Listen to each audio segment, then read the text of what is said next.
Welcome to જલિયાર coaching. વિદ્યાર્થી મિત્રો, આપણે ધોરણ 12ના બોર્ડની એક્ઝામના નામાના મૂર્તત્વના બોર્ડની એક્ઝામમાં હેલ્પફુલ થઈ શકે એવો મોસ્ટ આઈએમપી પ્રકરણ કહી શકાય.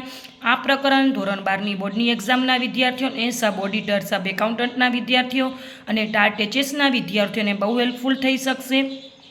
શેરમૂડીનું પ્રકરણ મોસ્ટ આઈએમપી ચેપ્ટર કહી શકાય. અને મેં આજે દાખલો લીધો છે ને, 100% એક્ઝામમાં 2 થી રકમ સાથે પૂછાવાના પૂરેપૂરા ચાન્સ છે. તો વિદ્યાર્થી મિત્રો, તમે દાખલો જરૂરથી સમજજો અને તમે પૂરો વિડીયો જોજો. રકમ એમ છે, ₹10 એવા 14 લાખ ઇક્વિટી શેર બહાર પાડ્યા. નીચે મુજબ રકમ મંગાવી. અરજીના 3, મંજૂરીના 4, પ્રથમ અને આખરી હપ્તાના 3. કંપનીને જાહેર જનતામાંથી 14,70,000ની અરજી આવી. વધારાની અરજી નામંજૂર કરીને પરત કરી. હેતા કે જેના 2000 શેર મંજૂર કરવામાં આવ્યા હતા તેને મંજૂરી અને આખરી હપ્તાની રકમ ચૂકવી ન હતી. કંપનીએ શેર પર બાકી હપ્તા હતા તે શેર જપ્ત કર્યા અને જપ્ત કરેલા બધા શેર દીઠ 7 લેખે પૂરેપૂરા ભરપાઈ થયેલા ગણીને ફરીથી બહાર પાડ્યા. ઉપરના વ્યવહારોની કંપનીના ચોપડે જરૂરી આમ નોંધ પસાર કરો. વિદ્યાર્થી મિત્રો, હવે આપણે દાખલાની સરળતા ખાતર તમારે હું ગણતરી શીખવાડું છું. ગણતરીથી દાખલો એકદમ ઇઝી થઈ જશે. તમારે ખાલી આમ નોંધ જ લખવાની રહેશે. ડાયરેક્ટ રકમ તમે ગણતરી ઉપરથી મૂકી શકશો.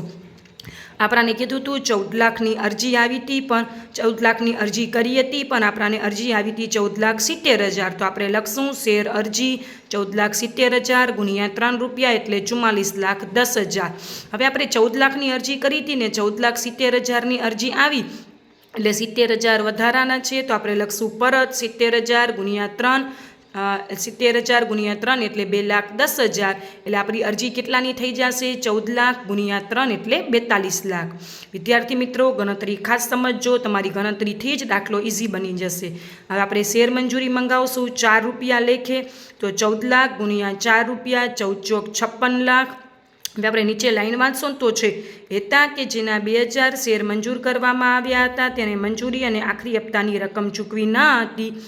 તો માઇનસ બાકી હપ્તો 2000 ગુણ્યા 4 એટલે 8,000. 56 લાખમાંથી 8,000 જાય એટલે બેંક ખાતે 55,92,000. હવે આપણે શેર હપ્તાની ગણતરી કરીશું. તો 14 લાખ ગુણ્યા 3 રૂપિયા, હપ્તાના 3 રૂપિયા હતા. તો 14 લાખ ગુણ્યા 3 રૂપિયા 14 42 લાખ. આપણાને કીધું હતું કે હેતા કે જેના 2000 શેર મંજૂર કરવામાં આવ્યા હતા તેને મંજૂરી અને આખરી હપ્તાની રકમ ચૂકવી ન હતી. તો માઇનસ બાકી હપ્તો 2000 ગુણ્યા 3 રૂપિયા એટલે 6,000. 42 લાખમાંથી 6,000 જાય એટલે બેંક ખાતે 41,94,000.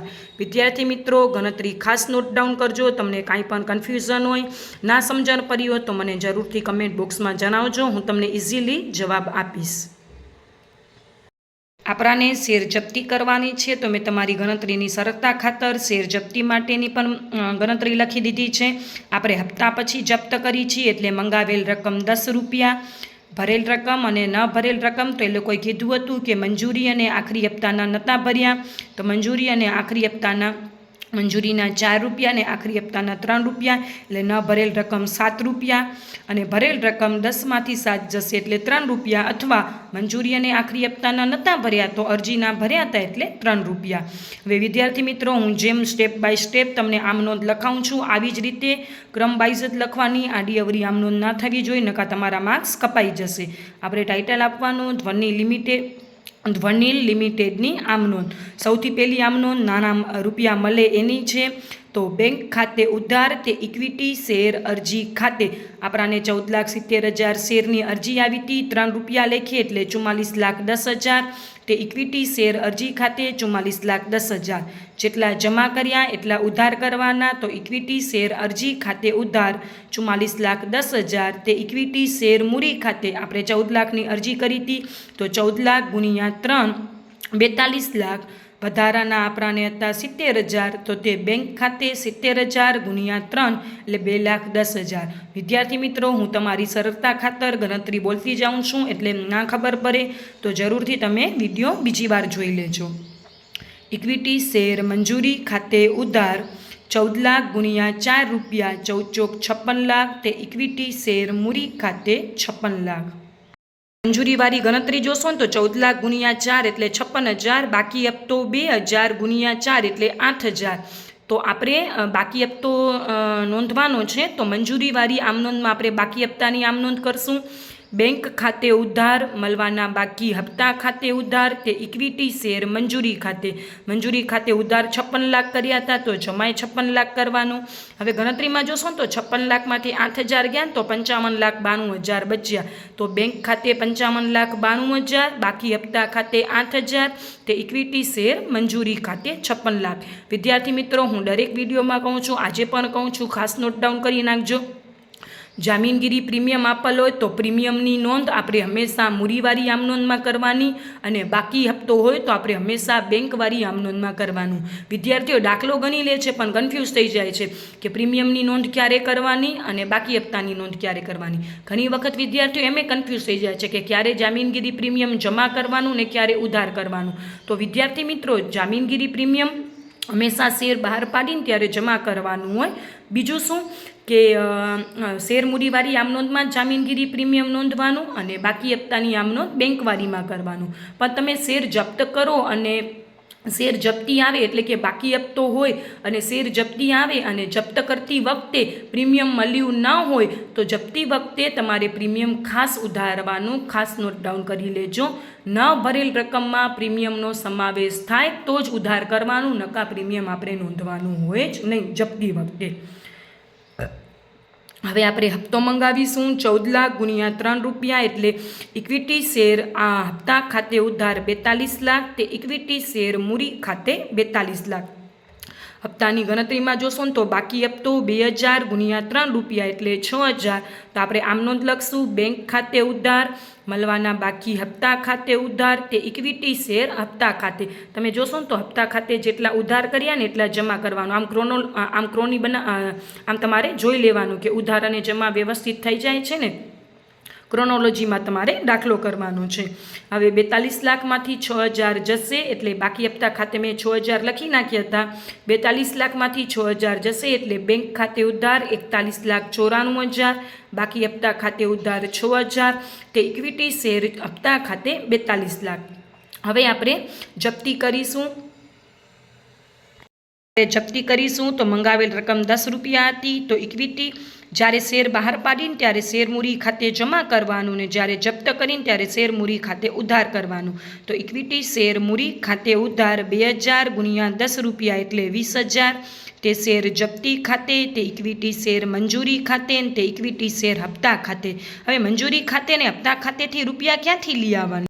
ગણતરીમાં જોશો ને તો મંજૂરીવાળી ચોથા નંબરની આમનોંધ જોશો ને એમાં મળવાના બાકી હપ્તા ખાતે 8,000 છે. એ જ રકમ મંજૂરી ખાતે જપ્તીવાળી આમનોંધમાં જમા કરી નાખવાનું. અને હપ્તાવાળી આમનોંધ જોશો ને એમાં મળવાના બાકી હપ્તા ખાતે 6,000 છે. તો જ્યારે જપ્તીવાળી આમનોંધ કરીને ત્યાં લખી નાખવાનું ઇક્વિટી શેર હપ્તા ખાતે 6,000. ખાસ નોટ ડાઉન કરજો વિદ્યાર્થી મિત્રો. અને શેર જપ્તી ખાતે કયા રૂપિયા લઈ જવાના? તમારે કાંઈ ગણતરી ના કરવી હોય તો 20,000માંથી મંજૂરીના 8,000 ને હપ્તાના 6,000 જશે એટલે શેર જપ્તી ખાતે 6,000 આવશે. અને ગણતરી કરવી હોય તો અરજીના રૂપિયા મળ્યા હતા તો 2,000 ગુણ્યા 3 રૂપિયા એટલે 6,000. હવે આપણે 7 રૂપિયા લેખે શેર ફરીથી બહાર પાડી છીએ. તો બેંક ખાતે ઉધાર 7 રૂપિયા લેખે 14,000 રૂપિયા. 10માંથી 7 રૂપિયા જાય એટલે 3 રૂપિયા ઓછા મળ્યા. એને વટાવ નહીં કહેવાનું, આપણે કહેવાય તો વટાવ, પણ આપણે લખવાનું શેર જપ્તી ખાતે. તો શેર જપ્તી ખાતે ઉધાર 2,000 ગુણ્યા 3 રૂપિયા એટલે 6,000. અગાઉ જેટલા જપ્તી ખાતે ઉધાર કર્યા હતા એટલા જમા કરવાના. તો તે ઇક્વિટી શેર મૂડી ખાતે 2,000 ગુણ્યા 10 રૂપિયા એટલે 20,000. મેં જપ્તીની આમનોંધ લખી નાખી છે પણ આપણે લખવાની થતી નથી, ખાલી તમને સરળતા ખાતર તમને યાદ રહી જાય એના માટે. જો શેર જપ્તીની બાકી બચે તો આપણે લખવાનું શેર જપ્તી ખાતે હોય જમા, ખાતું બંધ કરો એટલે શેર જપ્તી ખાતે ઉધાર તે મૂડી અનામત ખાતે. આપણે જોશો ને તો જપ્તી ખાતે જમા 6,000 છે ને ઉધારે 6,000 થઈ ગયા એટલે આપણે આ દાખલામાં એની આમ નોંધ આવશે જ નહીં, એટલે મેં રકમમાં ડેશ કરી નાખ્યું છે. વિદ્યાર્થી મિત્રો, મારો આ દાખલો ગમ્યો હોય તો જરૂરથી ચેનલને લાઇક કરી દેજો, સબસ્ક્રાઈબ કરી દેજો, તમારા મિત્રો સાથે આ ચેનલને શેર કરી દેજો. અને તમને કાંઈ પણ નવું શીખવું હોય તો જરૂરથી કમેન્ટ બોક્સમાં જણાવજો. વિદ્યાર્થી મિત્રો, એક હું તમને પ્રશ્ન પૂછું છું કે શેર મૂડીના પ્રકરણને લગતો જ પ્રશ્ન છે. તો વિદ્યાર્થી મિત્રો, તમને જવાબ આવડતો હોય તો જરૂરથી કમેન્ટ બોક્સમાં જણાવજો. મારો એક પ્રશ્ન છે, પ્રશ્ન ખાસ નોટ ડાઉન કરી લેજો કે જપ્ત કરેલા શેર ફરીથી બહાર પાડવામાં આવે તો વધુમાં વધુ કેટલો વટાવ આપી શકાય? ખાસ વિદ્યાર્થી મિત્રો નોટ ડાઉન કરજો કે જપ્ત કરેલા શેર ફરીથી બહાર પાડવામાં આવે તો વધુમાં વધુ કેટલો વટાવે બહાર પાડી શકાય? મોસ્ટ આઈએમપી MCQ કહી શકાય, મોસ્ટ આઈએમપી ટોપિક કહી શકાય. આ પ્રશ્ન ઉપર ઘણી વખત પ્રશ્ન પૂછાઈ ગયા છે અને ઘણા વિદ્યાર્થીઓ કન્ફ્યુઝ થઈ જાય છે. તો જેને પણ આવડતો હોય વિદ્યાર્થી મિત્રો જરૂરથી કમેન્ટ બોક્સમાં તમે મને આન્સર આપજો. વિદ્યાર્થી મિત્રો, થેન્ક યુ ફોર વોચિંગ.